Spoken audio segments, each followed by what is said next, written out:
प्रिय विद्यार्थियों, मैं नीति सप्तम ग्रंथ का अध्ययन करा रहा हूँ और विद्वत पद्धति का अध्ययन चल रहा है। इसी क्रम में एक श्लोक आया कि जिसमें विद्या की महत्ता प्रतिपादित की गई। और आप जानते हैं आचार्य भर्तृहरि जो हैं वे वैदर्भी रीति के प्रसिद्ध कवि हैं और शार्दूल विक्रीडित उनका प्रसिद्ध छंद है। शार्दूल विक्रीडित छंद के प्रसिद्ध साहित्यकार या मान्य साहित्यकार कौन है? तो भर्तृहरि जी। और भर्तृहरि जी ने विद्या की महिमा विद्वत पद्धति में अन्य जगहों पर भी बताई, क्योंकि उसका नाम ही विद्वत पद्धति, तो उसमें विद्या और विद्वान पर ही बात होगी। उन्होंने विद्या के महत्ता, विद्या की क्या महत्ता है उसको प्रतिपादित करते हुए कह रहे हैं क्या? ध्यान दीजिएगा कि वेद्या नाम नरस्य रूपमधिकं प्रच्छन्न गोप्तं धनं विद्या भोगकरी यशः सुखकरी विद्या गुरूणां गुरुः विद्या बन्धुजनो विदेशगमने विद्या परा देवता विद्या राजसु पूज्यते नहि धनं विद्या विहीनः पशुः।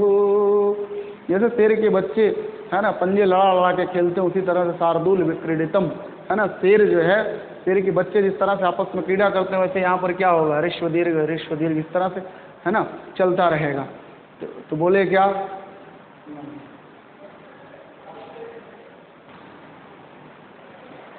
यहाँ पे विद्या विहीन पशु, ये जो आप देख रहे हैं ये आप अक्सर देखेंगे सार्वजनिक स्थलों पर है ना, मंदिर, देवालय, धर्मस्थल, स्टेशन, प्राथमिक विद्यालय या अन्य विद्यालयों में आप ये देखेंगे इस तरह से जो है उसकी भित्ति पर, उसके दीवार पर इस तरह की बात लिखी होती है। यही लिखा होता है, विद्या विहीन है पशु। विद्या से जो विहीन है वही कौन है? पशु है। तो ध्यान दीजिएगा, आज आपको पता चल गया होगा यह जो पंक्ति है ये कहाँ की, ये जो सूक्ति है वो किस ग्रंथ से उद्धृत है? इसका उत्तर आप बताएंगे क्या? नीति सप्तम। किस ग्रंथ से उद्धृत है? नीति सप्तम। इसके प्रणेता कौन? भर्तृहरि जी। ठीक है, तो अब एक एक बात पर मैं प्रकाश डालता हूँ, इसको आप समझने की कोशिश करिएगा। वेद्या नाम नरस्य रूपमधिकम, बोले नरस्य मनुष्य की, अधिकम रूपम, रूपम अधिकम है ना, रूपम अधिकम, अधिकम रूपम, रूप माने सौंदर्य, उसकी सुंदरता। तो बोले मनुष्य की अधिकम रूपम, सबसे बड़ी सुंदरता क्या है? तो बोले विद्या। मनुष्य की सबसे बड़ी सुंदरता, सबसे बड़ी सुंदरता कौन है? तो बोले विद्या।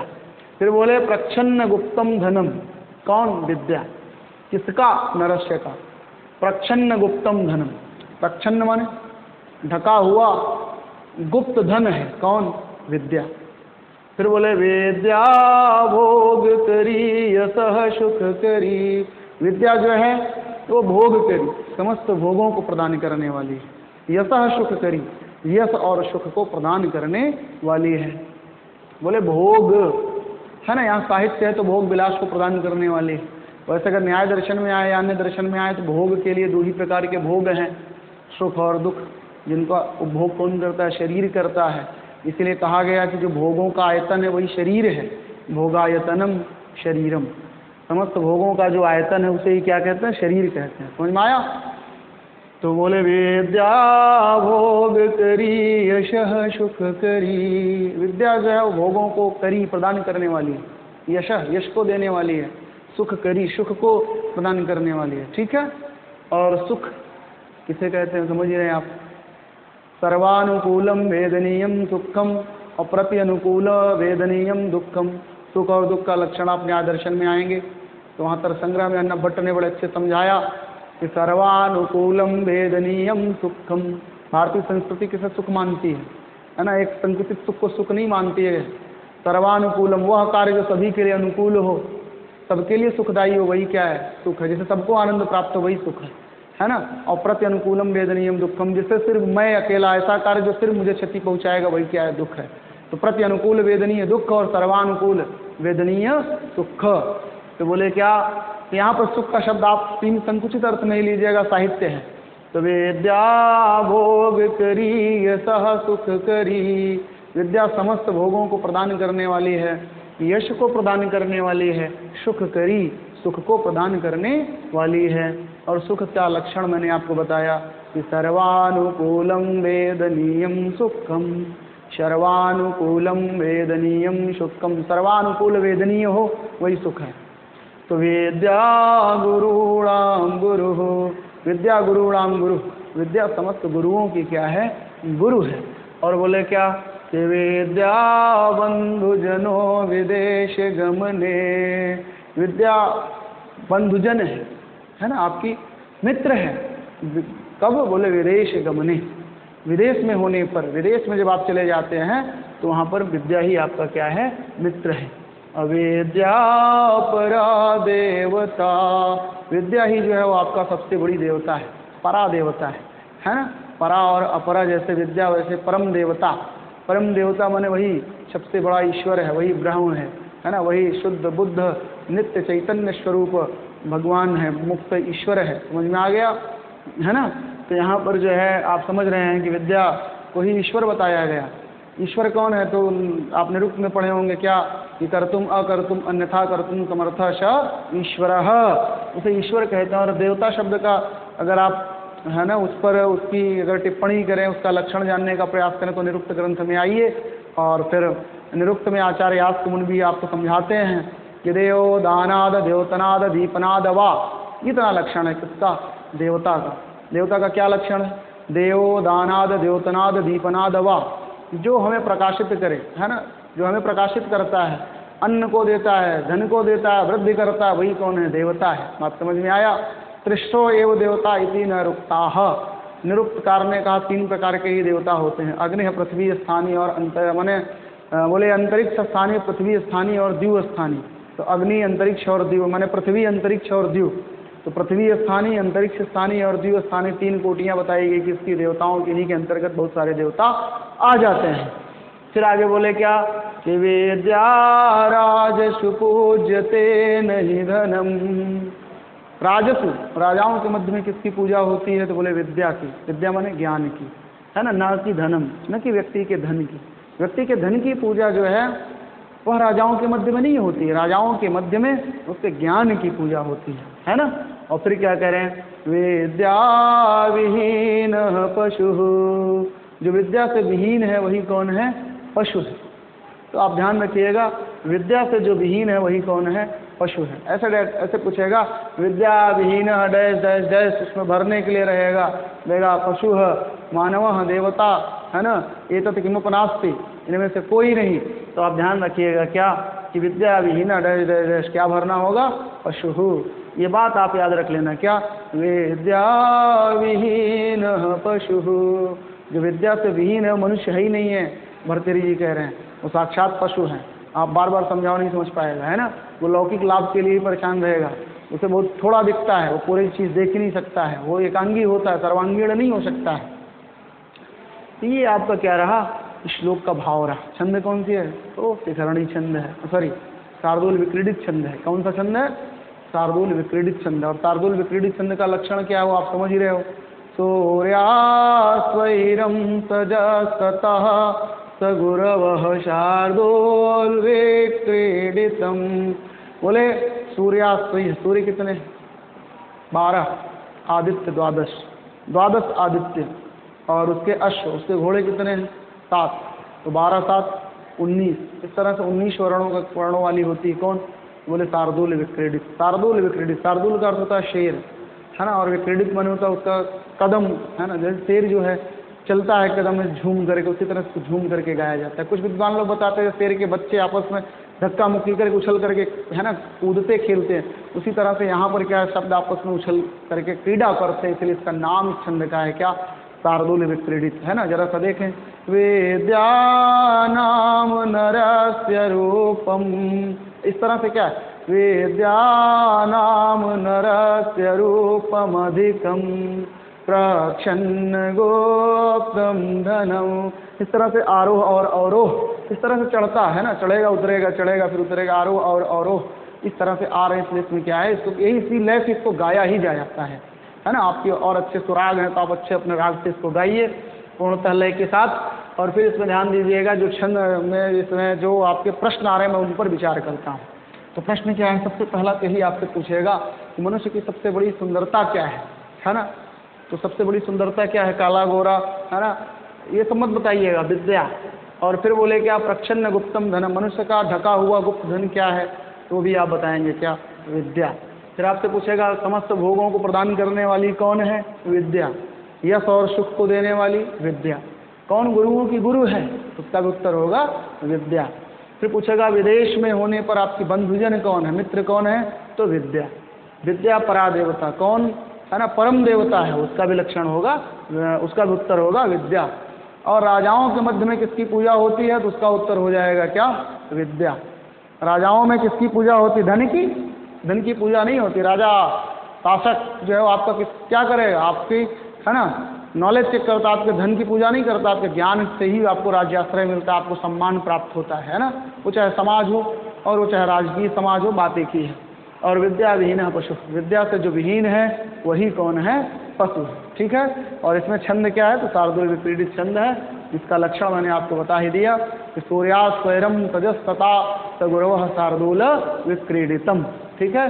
कितने वर्ण होते हैं शार्दूल विक्रीडित छंद के प्रत्येक चरण में, उसका उत्तर होगा 19 वर्ण होते हैं, ठीक है। अब मैं आगे वाले श्लोक पर प्रकाश डालता हूँ।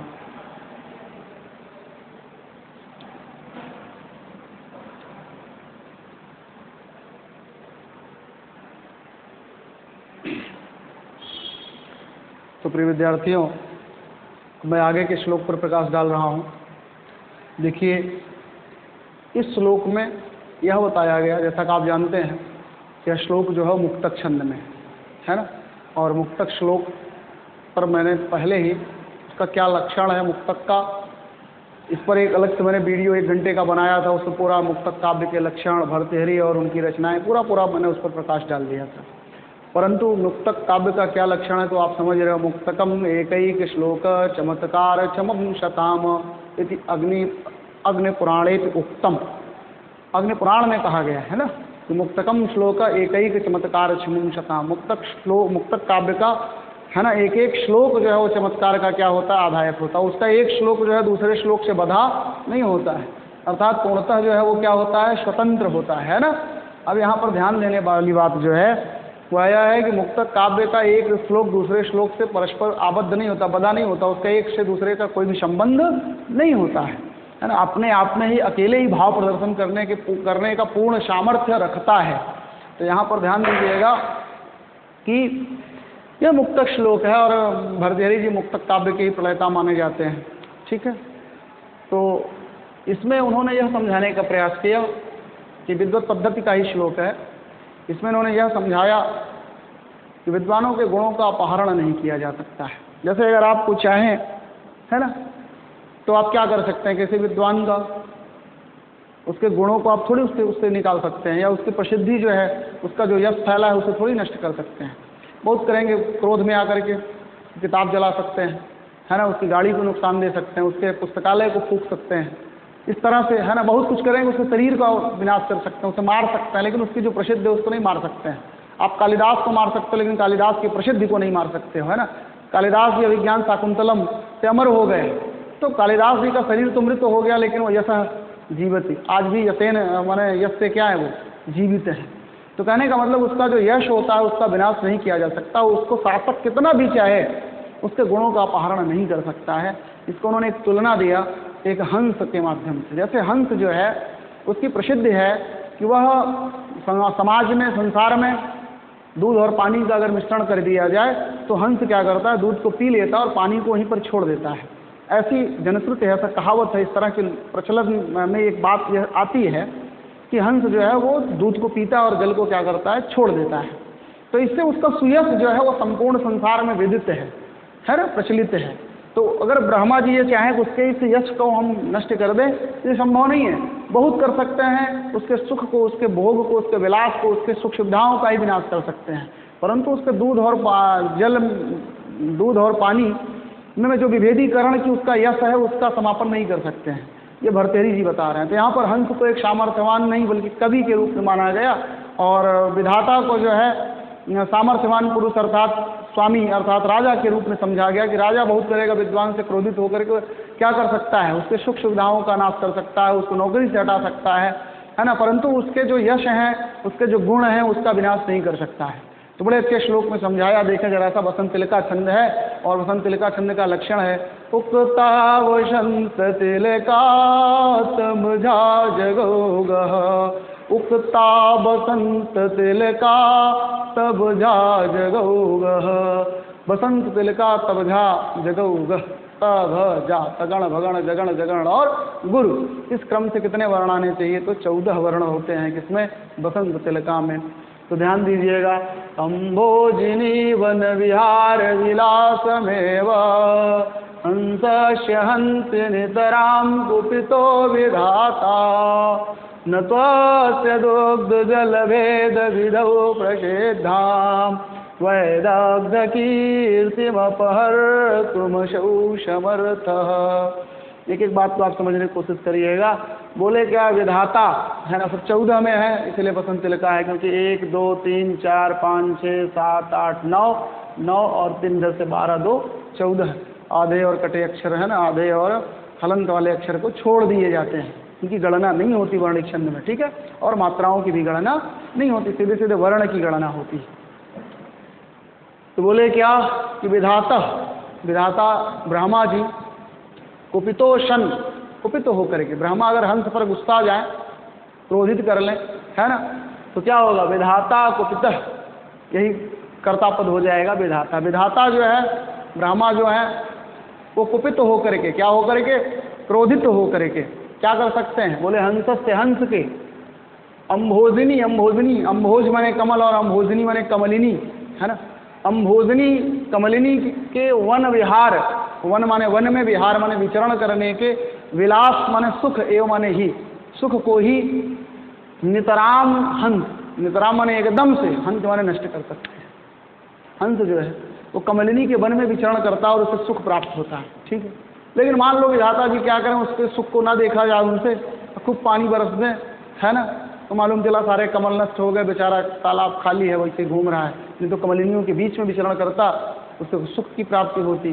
तो यहाँ वही बात कहा गया कि कुपितो विधाता, विधाता कुपितः, विधाता जो है वो कुपित होकर के, क्रोधित होकर के, हंस से, हंस के, कमलिनी वन विहार विलासमेव, है ना, अम्भोजिनी अर्थात कमलिनी के वन में विचरण करने के विलास को ही, उसके सुख को ही नितराम हंस एकदम से क्या कर सकता है, नष्ट कर सकता है।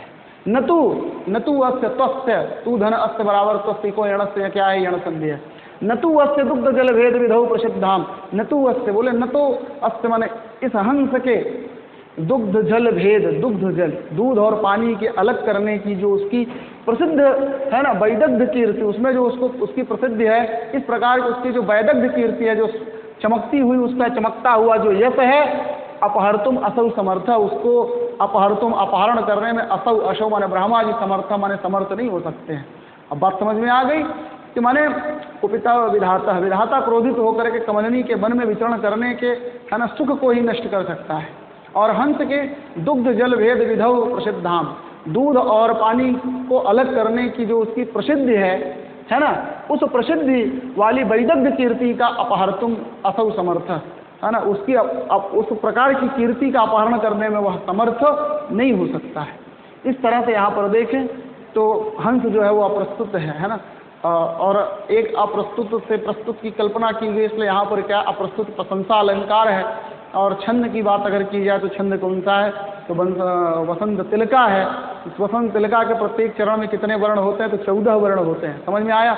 और वसंत तिलका छंद का लक्षण, उक्ता वसंत तिलका तब जा जगौगः, अम्भोजिनी वन विहार विलासमेव, हंसा सहंस्य नितराम कुपितो विधाता। इस तरह से इसको पढ़ते चले जाएंगे। उक्ता वसंत तिलका, उक्ता वसंत तिलका तब जा जगौगः। इस तरह से बसंत तिलका छंद का लक्षण रहा। तो मैं आगे है ना प्रकाश डालता हूँ, जिसमें आप समझ गए होंगे कि हंस जो है उसको कवि समझा गया और विधाता जो है उसको शासक समझा गया, प्रभु समझा गया, स्वामी समझा गया। कि स्वामी अगर कभी पर नाराज हो जाए तो बहुत करेगा, उसकी सुख सुविधा से उसे वंचित कर देगा, है ना, उसको धनराशि प्रदान करना बंद कर देगा, उसे नौकरी से निकाल देगा, परंतु उसकी जो यश है ना, जो अपनी रचनाओं से उसको समृद्धि प्राप्त हुई, जो उसको यश प्राप्त हो गया, उससे वह उसका विनाश नहीं कर सकता है। अब आगे वाले श्लोक पर मैं प्रकाश डालता हूँ।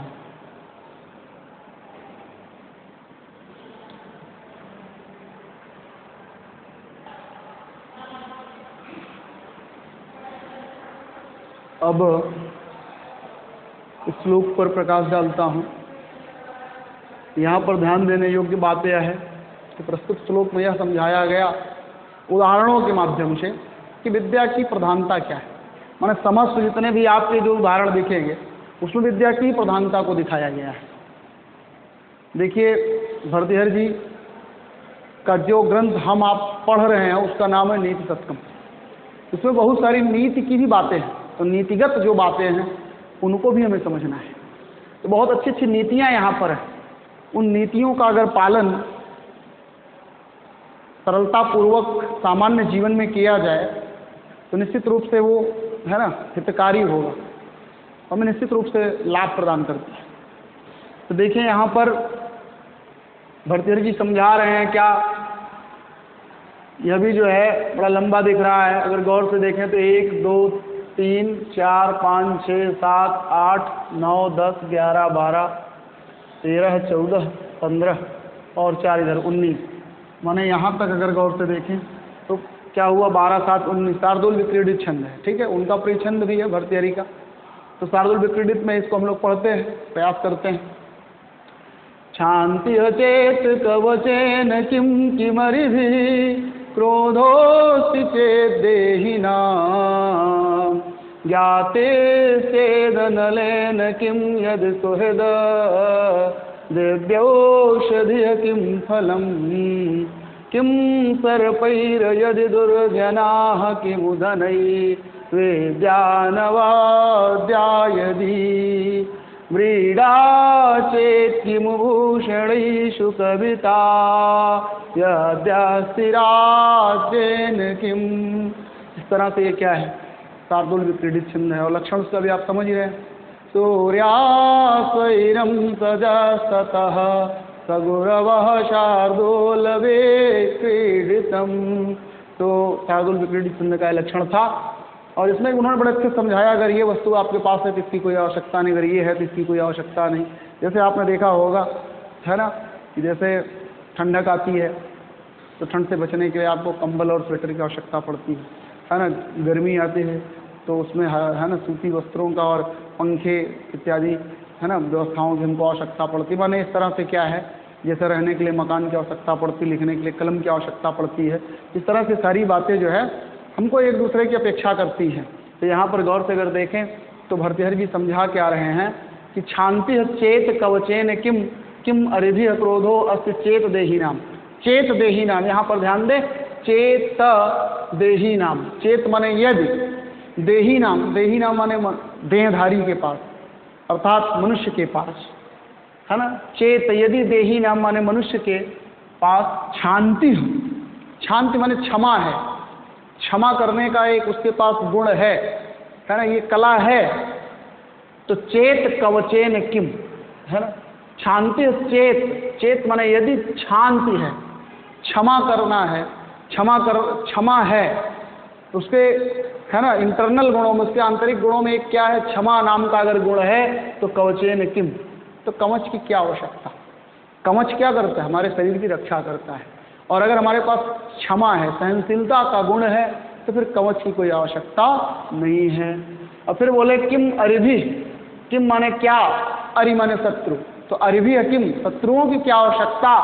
क्रोधो अस्ति चेत, चेत माने यदि क्रोधो अस्ति, यदि आपके पास क्रोध है, यदि आपके पास क्रोध है तो शत्रुओं की कोई आवश्यकता नहीं, पग पग पे शत्रु पैदा होते जाएंगे। अब समझ में आया, क्रोध के कारण आप हर कदम है ना कदम पर क्या उत्पन्न कर लेंगे, अपने शत्रुओं को पैदा करते चले जाएंगे। वो कौन करेगा, आप नहीं करेंगे, आपका क्रोध करेगा। इसलिए भर्तृहरि ने कहा अगर क्षमा है, सहनशीलता है, तो कवच की कोई आवश्यकता नहीं है। परंतु यदि आपके पास क्रोधो अस्ति चेत देही नाम, तो किम अरिभि, अगर प्राणी के पास देही नाम, देही के पास, शरीरधारी के पास, मानव के पास, जिस मनुष्य के पास क्रोध है, तो किम अरिभि, अरिभि किम, शत्रुओं की क्या आवश्यकता। ओके, आगे ध्यान दें। याति चेदन लेन किम यदि सुहृद दिव्यौषधैः किम फलम। बोले कि ज्ञाति है चेद, चेद माने चेत, चेत माने यदि, ज्ञाति, ज्ञाति माने बंधु बांधव, है ना। अगर आपके पास बंधु बांधव है ना हैं, तो अनलेन किम, तो अनल की क्या आवश्यकता, अनल माने आग, और तृतीया में अनलेन, तो आग की क्या आवश्यकता, आग आपको क्या करती है, जलाती है। इसी तरह से अगर आपके पास बंधु बांधव है तो आपको आग की कोई आवश्यकता नहीं है, वो पग पग पर आपको कहीं ना कहीं ऐसे बोली ठिबोली बोल के जलाते ही रहेंगे। बात समझ में आ गई। तो बोले क्या है ना, अच्छे और बुरे अवसरों पर, तो ज्ञाति चेदन लेन किम यदि सुहृद दिव्यौषधैः किम फलम। और फिर बोले कि सुहृद है ना, यहाँ देखें, सुहृद माने मित्र, यदि आपके पास सुहृद है, दुर्हृद माने दुष्ट हृदय वाले अर्थात शत्रु, और शोभनम हृदयम यशस्यः सुहृदयः, तो इसका सुंदर हृदय आपके प्रति, तो सुहृद है मित्र, तो सुहृद दिव्य औषधि है किम फलम, दिव्य औषधियों का क्या फल, क्या प्रयोजन है ना, दिव्य औषधियों का क्या फल। बोले सुहृद यदि, यदि सुहृद, यदि आपके पास मित्र है तो किम फलम, क्या प्रयोजन, दिव्य औषधि, दिव्य औषधियों का, दवाइयों की क्या प्रयोजन। अगर आपके पास क्या है मित्र, तो वैसे ही आपका मन प्रसन्न रखेगा। समझ में आया। और मन प्रसन्न रहना ही है ना क्या है, निर्विकार होना है, विकारों से रहित होना है। शरीर में तभी दुख आता है जब हमारा मन जो है वो क्या होता है, दुखी हो जाता है। तो अगर इसका मन प्रफुल्लित है, मन प्रसन्न है, तो फिर वहाँ रोग की कोई बात ही नहीं होती है। फिर आगे क्या बोले, किम सर्पई है यदि दुर्जनाः, बोले यदि दुर्जनाः, यदि दुर्जन है, यदि दुर्जनाः, यदि आपकी संगति में दुर्जन लोग हैं, आपकी मित्रता दुर्जनों से है, तो किम सर्पई है, तो सर्पों की कोई आवश्यकता नहीं, वे वैसे ही आपको है ना विष प्रदान करते रहेंगे। और बोले किम धनई है, धन की क्या आवश्यकता, विद्या अनवद्या यदि, यदि माने यदि, अनवद्या विद्या, यदि अनवद्या विद्या, यदि अनिंदनीय विद्या है अर्थात प्रशंसनीय विद्या आपके पास है, उस विद्या में कोई दोष नहीं है, तो बोले धनई है किम, धन का क्या प्रयोजन, विद्या अनवद्या यदि, विद्या नवद्या है तो उसको तोड़ लेंगे कहा सवर्ण दीर्घा से, तो विद्या अनवद्या यदि, यदि अनवद्या विद्या, यदि व्यक्ति में अनवद्या विद्या है, उसकी विद्या दोष रहित है, उसमें कोई दुष्ट लक्षण नहीं है, वो निष्कलंकित विद्या है, तो धन ही है किम, तो धन की कोई आवश्यकता नहीं है। इसी तरह से आगे भर्तृहरि ने कहा कि ब्रीडा चेत किम भूषणई है, ब्रीडा का अर्थ होता है लज्जा, तो बोले व्रीडा चेत, चेत माने यदि, ब्रीडा, ब्रीडा का अर्थ लज्जा, यदि व्यक्ति में लज्जा है तो किम भूषणई है, तो आभूषणों का किम क्या प्रयोजन, ठीक है, तो उसमें उसके हार इत्यादि आभूषणों का क्या प्रयोजन, यदि व्यक्ति में क्या है, लज्जा है। और बोले सुकविता यदस्ति, यदि सुकविता, यदि व्यक्ति सुंदर कविता करना जानता है, तो राज्य ने किम, तो उसे शासक बनने की कोई आवश्यकता नहीं, उसे राज्य की कोई आवश्यकता नहीं। क्यों, क्योंकि वह सुकविता करना जानता है, तो व्यक्ति के शरीर पर ना ही सही वह उसके मन पर राज करेगा। बात समझ में आया कि नहीं आया। इस तरह से क्या हुआ कि सुकविता यद्यस्य राज्य ने किम, यदि सुकविता है, व्यक्ति के भीतर सुंदर कविता करने का सामर्थ्य है, वह एक कवि है, तो उसे राज्य की क्या आवश्यकता है ना। राज्य तो भौतिक रूप से शरीर पर, व्यक्ति के शरीर पर शासन करता है, लेकिन कविता जो है व्यक्ति के मन पर शासन करता है ना। अपारे काव्य संसारे कविरे कह प्रजापति यथास्मय रोजते विश्वम तथेदम परिवर्तते, राजशेखर ने कहा है। अपारे काव्य संसारे कविरे कह प्रजापति, अपारे काव्य संसारे एक कवि है प्रजापति, इस अपार काव्य रूपी संसार में एक ही प्रजापति है, और वो कौन है, बोले कवि है। यथास्मय रोचते विश्वम तथेदम परिवर्तते, यथास्मय रोचते विश्वम, उसे काव्य संसार जैसे अच्छा लगता है उसी प्रकार उसको क्या करता है, गढ़ देता है। बात समझ में आया। तो अपारे काव्य संसारे कविरे कह प्रजापति यथास्मय रोचते विश्वम तथेदम परिवर्तते, राजशेखर ने अपने काव्यमानसा में यह बात कही है। तो कहा सुकविता यद्यस्य राज्य ने किम, यदि व्यक्ति में सुकविता करने का सामर्थ्य, एक सुंदर कवि है, तो राज्य ने किम, तो उसे राज्य की क्या आवश्यकता। ठीक है, तो इस तरह से आपने पूरी इसकी जो इसका भाव था उसको आपने समझा। अब यहाँ पर ध्यान रखिएगा, आपसे पूछेगा यदि व्यक्ति में सहनशीलता है तो किसकी आवश्यकता नहीं है, तो कवच की। और बोले यदि व्यक्ति में क्रोध है तो उसे शत्रु की क्या आवश्यकता, और यदि अनल की आग की क्या आवश्यकता, आग जलाती है, लेकिन अगर आपके पास बंधु बांधव हैं, ज्ञाति लोग हैं, ज्ञाति माने बंधु बांधव हैं, तो आग की कोई आवश्यकता नहीं। इसी तरह से दिव्य औषधियों का क्या प्रयोजन यदि आपके पास मित्रगण हैं, और सर्प की यदि दुर्जना, यदि आपके संगति में आपके पास में दुर्जन लोग निवास करते हैं, तो फिर सर्प की क्या आवश्यकता, तो आपको ऐसे ही डसते रहेंगे। और बोले किम धन ही, धन की क्या आवश्यकता, यदि अनवद्या विद्या, यदि आपके पास अप्रशंस माने निंदनीय अर्थात निष्कलंकित विद्या है, उसमें कोई दोष नहीं है, तो धन की कोई आवश्यकता नहीं। व्रीड़ा चेत किम भूषण, यह बोले आभूषणों का क्या प्रयोजन, यदि व्रीड़ा माने लज्जा है ना, और बोले यदि लज्जा है तो आभूषणों का क्या प्रयोजन। इसी तरह से सुकविता यद्यस्य राज्य ने किम, यदि व्यक्ति में सुकविता सामर्थ्य सुंदर कविता करने का गुण है तो उसे जो है राज्य की कोई आवश्यकता नहीं। इस तरह से क्या हुआ, यह पूरा शार्दूल क्रीडित का जो भाव था वो मैंने आप तक पहुंचाया। अब इससे आगे की जो बातें हैं मैं उन पर प्रकाश डालता हूँ, आगे के श्लोकों को पढ़ाता हूँ।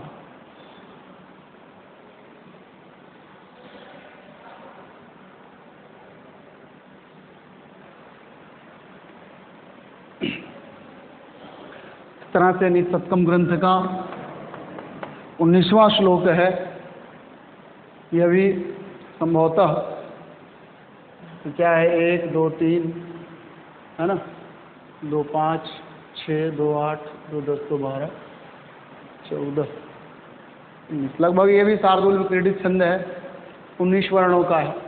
और इसमें महाकवि भर्तृहरि जो हैं वो यह समझाने का प्रयास कर रहे हैं कि किन पुरुषों पर लोक की जो स्थिति है, जो लोक का भार है, जो लोक की मर्यादा है ना, किन पुरुषों के कंधे पर आश्रित होती, किन पुरुषों के ऊपर आश्रित होती है लोक की मर्यादा, है ना। जैसे पिताजी कहते हैं कि पुत्र जो है घर की मर्यादा में ही रहना, पुत्र ही घर की मर्यादा को मत लांघना, इस तरह की बातें सुनते हैं आप। तो यहाँ यह समझाया गया कि कौन ऐसे पुरुष हैं जो मर्यादा का ध्यान रखते हैं और मर्यादा को वो ढोते हैं, मर्यादा जो है उन्हीं पर आश्रय पाती है। तो ये बड़ी अच्छी बात यहाँ पर आई, तो उसको जरा सा समझिएगा और मन से समझिएगा। इन्होंने कहा कि दाक्षिण्यम स्वजने दया परिजने साठ्यम सदा दुर्जने प्रीतिः साधुजने नयो निपुजने विद्वज्जने आर्जवम् शौर्यं शत्रुजने क्षमा गुरुजने कांताजने धृष्टता ये चैवं पुरुषाः कलासु कुशला तेष्वेव लोकस्थितिः ये चैवं पुरुषाः कलासु कुशला तेष्वेव लोकस्थितिः। बोले कि ये माने जो, पुरुषा माने पुरुष, जो पुरुष, चा माने और, चा धन एवं बराबर चैवम वृद्धरेच, बोले ये चैवम, चा धन एवं बराबर चैवम, चा माने और, एवं माने इस प्रकार और इस प्रकार के जो पुरुष कलाश कुशला, कलाओं में क्या है, निपुण है, तेषु एव, है ना, तेष्वेव तेषु एव, उन्हीं में ही लोक स्थिति, उन्हीं में लोक की मर्यादा है, वही संसार की मर्यादा का पालन करते हैं।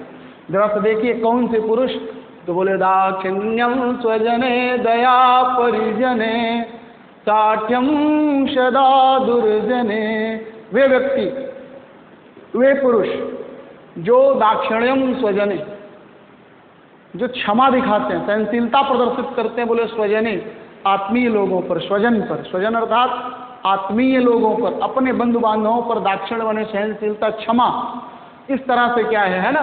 तो बोले क्या कि दाक्षिण्य माने सहनशीलता का भाव प्रदर्शित करते हैं। और दया परिजने, परिजन शब्द है, अक्सर लोग परिजन का अर्थ सोचते हैं अपने लोग, नहीं, परिजन का अर्थ होता है नौकर चाकर, भृत्य, है ना, भृत्य दास किंकर, है ना, नौकर चाकर, सभी कई बातें हैं। तो बोले क्या कि दाक्षिण्यम स्वजने, तो स्वजने दाक्षिण्यम, अपरिजने दया, दुर्जने सदा साक्ष्यम। बात समझ में आया? तो एक एक बात को समझिए। तो बोले ये पुरुषाः, जो पुरुष, कलास कुशला, इन कलाओं में क्या है कुशल है, तेषवेव लोक स्थिति, उन्हीं में लोक की मर्यादा जो है वो क्या है टिकी है। तो ध्यान दीजिए कौन से पुरुष, तो बोले किन कलाओं में, तो बोले जिनके अंदर ये कला है। कौन सी कला, तो पहली कला का प्रदर्शन कर रहे हैं भर्तृहरि जी कि स्वजने दाक्षिण्यम, जो आत्मीय लोगों पर दाक्षिण्य है ना, अनुकूलता दिखाते हैं। दाक्षिण्य का अर्थ अनुकूलता, क्रोधित नहीं होते अपने लोगों पर, सदा नम्र व्यवहार करके चलते हैं। और बोले परिजने दया, और परिजनों पर सदा, नौकर चाकरों पर जो सदा दया प्रकट करते हैं। और दुर्जने सदा साठ्यम, और दुर्जनों के साथ सदा जो तटता का व्यवहार करते हैं, है ना।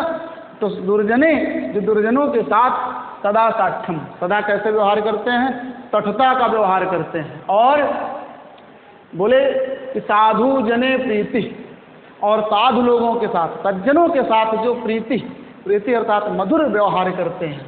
और बोले नृपजने नयो, और नृपजन और राजाओं के साथ जो नय, नय माने होता है नीति, नीति भरा बर्ताव करते हैं।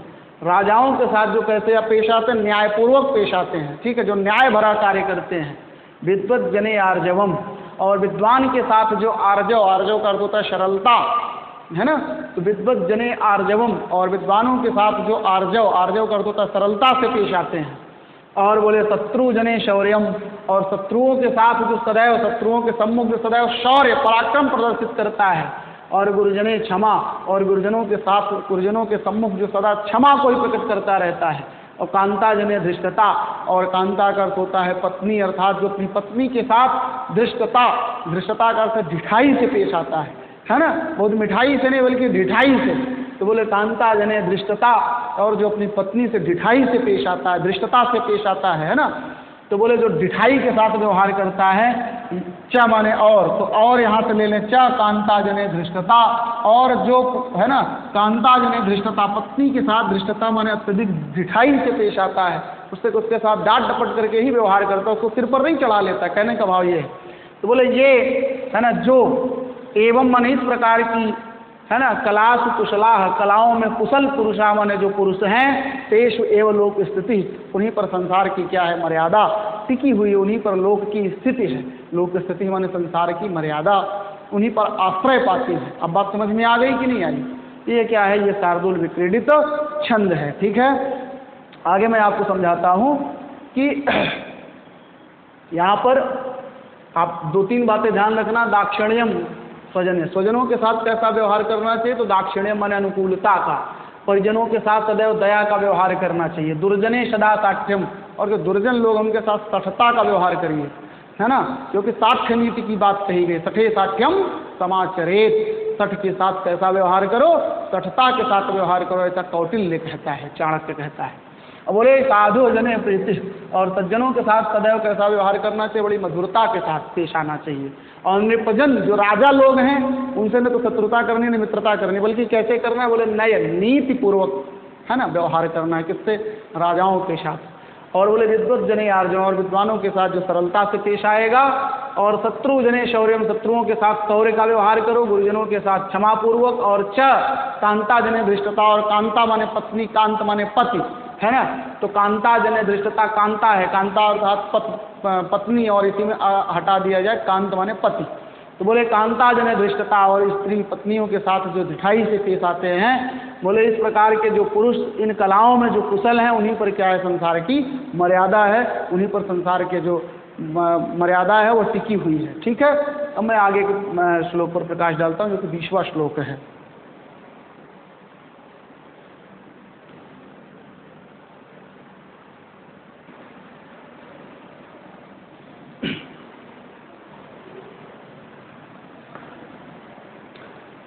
तो मैं अब इस 20वें श्लोक पर प्रकाश डालता हूँ, इसको आप सब समझें अच्छे से।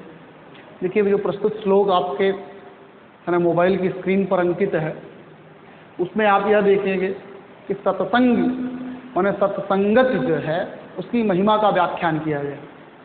आप जानते हैं सत्संग और कुसंग, आपने हाई स्कूल में पढ़ा होगा, मित्रता एक निबंध है जो पंडित आचार्य रामचंद्र शुक्ल जी का है, और उसमें उन्होंने बड़ी अच्छी बात कही कि कुसंग का ज्वर सबसे भयानक होता है। ऐसी बात आई है कि व्यक्ति यदि कुसंग में आ गया तो कुसंग रूपी जो बुखार है सबसे भयानक होता है। बुखार तो छोड़ भी देता है, लेकिन कुसंग जब तक प्राण नहीं ले लेता तब तक नहीं छोड़ता है, ऐसा बुखार होता है। समझ में आया? तो यहाँ पर कुसंग की बात नहीं बल्कि सत्संगत की बात कही गई है। कुसंग से बचिए, आप सत्संगत की ओर आइए और सारी चीज़ें है ना, सारी भलाई आपकी कर देगी कौन? सत्संगति।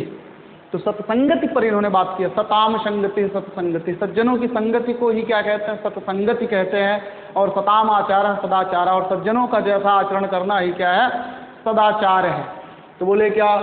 जाड्यम धियो हरति सिंचति वाचि सत्यम मानोन्नतिम दिशति पापम अपाकरोति चेतः प्रसादयतु दिक्षु तनोति कीर्तिम सत्संगति कथय किम न करोति पुंसाम। बोले जाड्यम धियो हरति सिंचति वाचि सत्यम, यहाँ पर सत्संगति की महिमा का व्याख्यान। बात समझ में आया? सत्संगति की जो महत्ता है उस पर प्रकाश डाला गया कि जाड्यम धियो हरति, कौन? बोले सत्संगति। ध्यान दीजिए, ये प्रकार की सूक्ति भी है। सत्संगति है कथय किम न करोति पुंसाम। पुंसाम है ना, पुरुषाणाम, पुरुष के लिए आया है, पुरुषों का। कथय कहो, किम माने कौन सा भला न करो, नहीं कर देती है। कौन? बोले सत्संगति, सत्संगत। बोले सत्संगत जो है वो पुंसाम, पुरुषों का, पुंसाम पुरुषाणाम, पुरुषों का। किम कौन सा भला न करो, नहीं करती। कथय कहो, बताओ। बोले कथय बताओ, सत्संगत जो है उससे पुरुषों का कौन सा भला नहीं होता। यहाँ पुरुषों का पुरुष ही मत लीजिएगा, पुरुष माने पूरा पूरा है ना, मानव समुदाय, ये आप समझिएगा। तो जो सत्संगति है, बोले जाड्यम धियो हरति। जाड्यम माने जड़ता, धिया माने बुद्धि। बुद्धि की जो मंदता है, जो जड़ता है, मूर्खता है, उसको हरति, हर लेती। कौन? सत्संगत। जब आप सज्जनों के साथ उठना बैठना शुरू करेंगे तो आपकी बुद्धि की जड़ता दूर हो जाएगी, आप बहुत चैतन्यवान प्राणी हो जाएंगे। समझ में आया? एक बात, सबसे पहले जाड्यम धियो हरति। धिया माने बुद्धि की, जाड्यम हरत, जड़ता को क्या करती है? हर लेती है। और फिर बोले वाची, वाणी में सत्यम सिंचति, वाणी में सत्यता का संचार कर देती है। वाणी को सत्यता से सिंचित माने सींच देती है। आपसे आप झूठ बोलना बंद कर देंगे, है ना, अर्थात आप ईमानदार हो जाएंगे, आप सत्यवादी हो जाएंगे। दूसरा फायदा हो गया किसका? सत्संगत करने का। तो बोले सिंचति वाचि सत्यम, सत्यम है ना, वाच, वाच माने वाणी, वाच वाचौ वाचः, वाचम वाचौ वाचः, है ना, वाचा वागभ्याम वागभि, इस तरह से रूप चलता है। बात समझ में आया? तो बोले सिंचति वाचि सत्यम, वाच सप्तमी एक वचन का रूप है। तो सिंचति वाच सत्यम, वाच माने वाणी में, है ना, सत्यम सिंचति, सत्यता का क्या करती है? संचार कर देती है, अर्थात आपको ईमानदार बना देती है। अमानो नतिम दिशति पापमपा करोति। बोले मान उन्नतिम दिशति, दिशति माने करती है। क्या करती? बोले मान में उन्नति करती है, माने मान प्रतिष्ठा को बढ़ा देती है। और बोले पापम अपा करोति, और पाप को अपा करोति, पाप को मार भगाती है, पाप को दूर कर देती है। चेता प्रसादयति, चेता माने मन को, प्रसादित माने क्या करता है? प्रसन्न कर देती है। और बोले कीर्तिम, और जो आपका यश है उसे दिक्षु तनोति, उसे चारों दिशाओं में, सब दिशाओं में, चार क्या, दसों दिशाओं में, है ना। तो बोले कीर्तिम, ऐसे करते हैं, कीर्तम लिखा है, इसको कीर्तिम है। तो बोले कीर्तिम दिक्षु तनोति, आपकी जो कीर्ति है, आपका जो यश है, उसे क्या करती है? तो बोले दिक्षु तनोति, दिक्षु माने समस्त दिशाओं में उसको तनोति, फैला देती है। ठीक है, कौन? सत्संगत। इसीलिए कहा कि कथय कहो, हे भाइयों, कथय कहो कि सत्संगति जो है वो पुंसाम किम न करो, तो पुरुष का कौन सा भला नहीं करती, अर्थात मनुष्य का कौन सा भला नहीं कर देती है। एक बात आप समझ में आ गई? इस तरह से अब इसमें छोटे छोटे प्रश्न आपसे पूछेंगे कि कौन बुद्धि की जड़ता को हर लेती है, तो उसका उत्तर होगा सत्संगति। दूसरा, वाणी में सत्यता का कौन संचार करती है? तो सत्संगति। कौन पाप को मार भगाती है? सत्संगति। कौन मान प्रतिष्ठा को बढ़ा देती है? सत्संगति। कौन मन को प्रसन्न करता है? सत्संगति। और फिर बोले कीर्ति आपकी यश को कौन सब दिशाओं में फैलाती है, तो सत्संगति। और ये अगर उठा करके दे ही दिया कि सत्संगति कथय किम न करोति पुंसाम, माने पुरुष मनुष्य की कौन सा भला सत्संगत नहीं करता है, करती है। यह जो सूक्ति है वो उस पर लिखी है 2-4 लाइन, तो आप पूरा श्लोक जो है याद कर लीजिए और आपको उसको लिख देना होगा कि जाड्यम धियो हरति सिंचति वाचि सत्यम मानोन्नतिम दिशति पापमपाकरोति चेतः प्रसादयति दीक्षुः तनोति कीर्तिम शतसंगति कथय किम न करोति पुंसाम मुक्ता वसंत तिलका तब जा जगोगः। इस तरह से आप इसको पूरा क्या कर लेंगे, है ना, इसका पारायण करेंगे और इसमें समझने लायक जो बातें उसको मैंने आपको समझा दिया है। इसको आप लोग अच्छे से तैयार कर लीजिएगा और समझ लीजिएगा, ठीक है।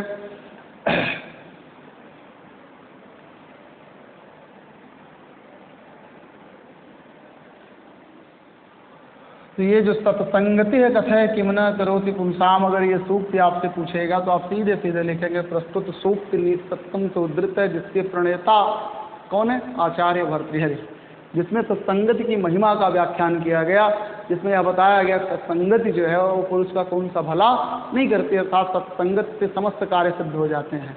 जैसे क्या बुद्धि की जड़ता हर लेती है, वाणी में सत्ता का संचार कर देती है, मान और उन्नति को बढ़ा देती है, पाप को मार भगाती है, मन को प्रसन्न करती है और समस्त दिशाओं में कीर्ति को फैला देती है।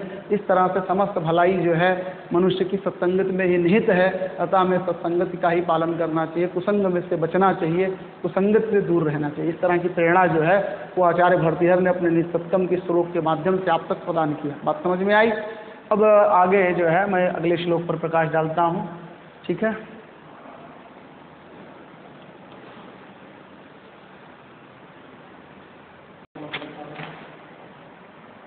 तो आगे 21वें श्लोक में महाकवि भर्तृहरि जी यह बताने का प्रयास कर रहे हैं कि वाल्मीकि, व्यास, भास, भवभूति प्रभृति अर्थात इत्यादि जितने भी संस्कृत साहित्य के विद्वान हुए, वे अपने यश रूपी शरीर से ही आज भी जीवित है और वही पुण्यात्मा इस संसार में यश को प्राप्त करते हैं जिनमें जरा और मृत्यु का कोई भय नहीं होता है। जो व्यक्ति जरा और मरण से उत्पन्न विकारों के भय में आ जाता है तो वह विश्वविख्यात विश्व विस्तृत कीर्ति को जो है प्राप्त नहीं कर पाता है और न ही विश्व विस्तृत कृति लिख पाता है। बात समझ में आई।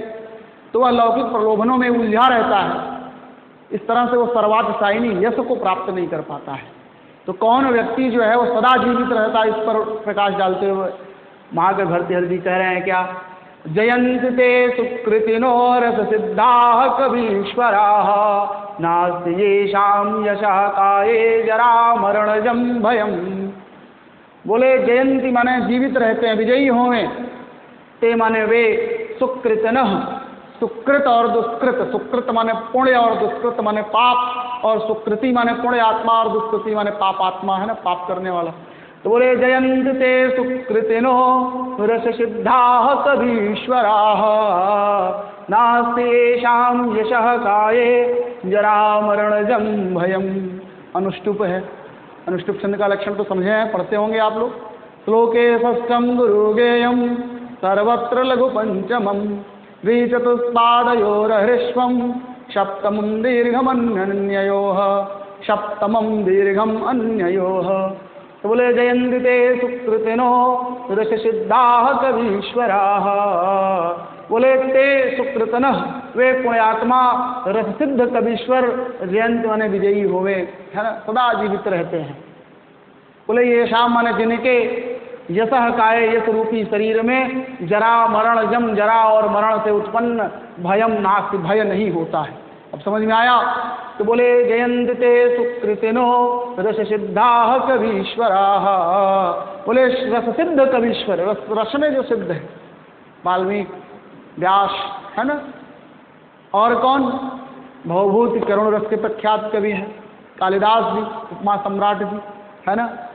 तो इस तरह से क्या, तो बोले जयंत ते सुकृतनो रस सिद्धा कवीश्वरा, बोले ते माने वे कौन? बोले सुकृतन पुण्यात्मा रस सिद्ध कवीश्वर, जयंत माने विजयी होवे, सदा जीवित रहते हैं। ये साम माने जिनके यशः काय यशः शरीर में, यश रूपी शरीर में जरा मरण से जम, जम माने उत्पन्न, जम माने जन्म लेने वाला, तो जरा मरण जम, जरा और मरण से उत्पन्न भयम नाश, भय नहीं होता है। तो कौन व्यक्ति संसार में सदा जीवित रहते हैं? तो जिनके शरीर में, यश रूपी शरीर में जरा मरणजम भयम नाश, क्या जरा और मरण से उत्पन्न भय नहीं होता। ऐसे रस सिद्ध कवीश्वर, ऐसे पुण्यात्मा और सिद्ध कवीश्वर ये क्या है? जयंती माने संसार में सदा विजयी होते हैं, सदा जीवित रहते हैं। तो इस वीडियो में इतना ही। आगे जो है ना, अगले वीडियो में मैं निसत्तम के जो बचे कुछ श्लोक हैं उन पर प्रकाश डालूंगा। तो आज के लिए बस इतना ही, इन्हीं शब्दों के साथ धन्यवाद।